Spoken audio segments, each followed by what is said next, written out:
comfortable looking at you, then I'm saying that's perfectly fine. That's okay with y'all. And there's an amendment that makes the bill. It's drafting code 14295. A motion and a second on the amendment. All in favor of putting the amendment on the bill, say aye. Aye. Any opposed? The amendment has been put on the bill. You're recognized on the bill as amended. Thank you, Mr. Chairman. Lots of clean air, clean water, and a clean soil discussion, and that's what I'm going to present to you today. This legislation simply amends, adds a new section in the Tennessee Air Quality Act prohibiting the intentional injection, release, or dispersion of chemicals, chemical compounds, substances, or apparatus into the atmosphere within the borders of our state for the express purpose of affecting temperature, weather, or the intensity of solar radiation.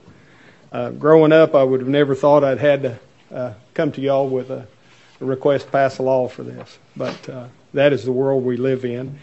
I would, Mr. Chairman, if it suits the committee, I know we have some folks that want to testify, and we're running late. If you would. That'd be great. Without objection, we'll go out of session. And we'll bring our witnesses forward. If you would, please state your name. You each have 3 minutes. Both of you are welcome to come and sit down. Push the little button in front of you. Make sure the red light comes on, and whenever the red light comes on, we'll start the timer. Or whenever you start talking, we'll start the timer. But you each have 3 minutes. Yes, sir. Please state your name. Thank you. Thank you, Chairman. My name is Dr. Denise Sibley. I'm an internal medicine physician from Johnson City, Tennessee. I've been treating patients for 35 years. I support this bill, and I refer to it as the Atmospheric Protection Act. Several states besides our own, including New Hampshire, Rhode Island, Kentucky, Connecticut, Iowa, and South Dakota, are involved in actions to protect their atmosphere as well. Cloud seeding has been recognized since 1965 in Maryland and 1967 in Pennsylvania.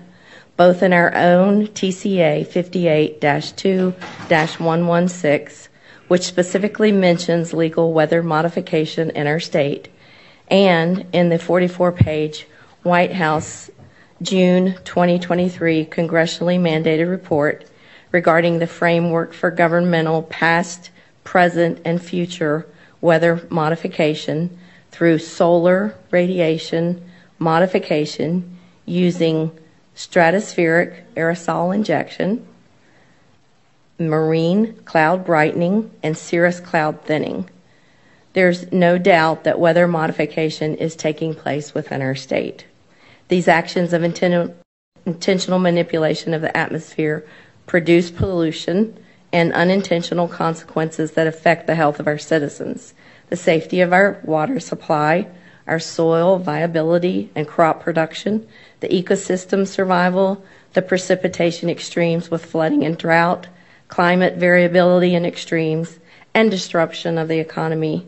The spraying of sulfur dioxide is identified as causing acid rain, known to be detrimental to the health of humans, causing respiratory diseases such as asthma and worsening lung disease, as well as acidifying the water supply and soil. In addition, heavy metals have been detected in rainwater samples in Tennessee from 2017 from Clarksville, Tennessee, that contain dangerous substances such as strontium, barium, aluminum, and sulfur. And we are in the process of obtaining new water samples in our area in East Tennessee as well. We do not consent to this experimentation on our atmosphere and our citizens, nor the funding of such activities. We do not consent to the intentional blocking of the sun through the use of particulate aerosols and heavy metals. Blocking the sun would affect our crops with potential famine, deforestation, and blocking of vitamin D production by humans, which is a major determinant of our natural immunity. We do not consent of this unnatural, godlike desire to control the heavens. If we fail to block these actions with legislation by providing our own governance, then we will continue to be manipulated by the federal government and the stakeholders, in quotes, that are not named in the White House report, but they are mentioned. Scientific American in February 2023 also reported on the United Nations, quote, One Atmosphere Global Governance for the experimentation and deployment of solar geoengineering.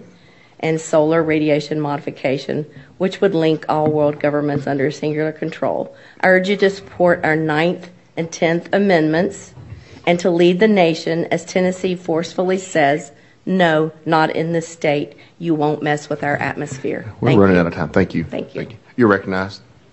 Thank you. I appreciate everyone being here today. And thank you so much for all the job that you all do all the time. My name is Dr. David Perry. I've been a licensed healthcare provider in Tennessee for 40 years. This is, as Dr. Sibley stated, a very important issue, particularly when it comes to people's health. And I wanted to echo basically the crop production is a big deal, and stated in this congressional mandated research that I believe everyone has a copy of. They mention also the acid, the ocean becoming an acid, type of environment, which would also affect obviously the land. But I wanted to address the vitamin D, and having gone on to PubMed, that's kind of the premier medical hub for information. And so one of their articles dated 2020, insufficient sun exposure has become a real health problem. The article states, studies in the past decade indicate that insufficient sun exposure may be responsible for 340,000 deaths in the United States, 480,000 deaths in Europe, and an incidence of increased amount of breast cancer, colorectal cancer, hypertension, cardiovascular disease, metabolic syndrome, multiple sclerosis, Alzheimer's and autism, and also type 1 diabetes. Vitamin D has long been considered a principal mediator of beneficial effects of sun exposure. However, oral vitamin D supplementation has not been convincingly shown to prevent the above conditions.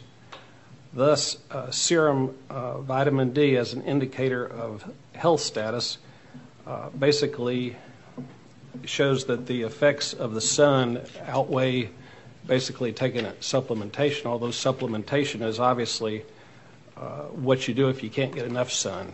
And basically the article recommends that you at least try to get 5 to 30 minutes of sun exposure a day, and that as we all saw with COVID, vitamin D, selenium, the calcium, and all those are key components. Going on to another article from PubMed dated September of 2023, the data strongly suggests that people that are in this state as well as across the United States need a minimum of or more than 50 nanograms per milliliter of vitamin D to prevent viral and bacterial infections, sepsis, and autoimmunity.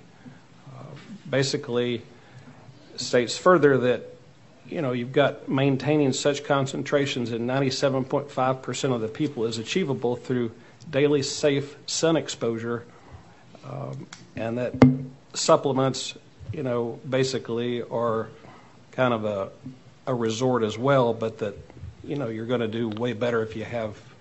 Yeah, we're running short on time there. Sorry about that. Thank you. And also, Representative Fritz, you're on the committee. You're more than welcome to come up and ask questions as well. So just remember that. All right. Do we have any questions? Chairman Hull?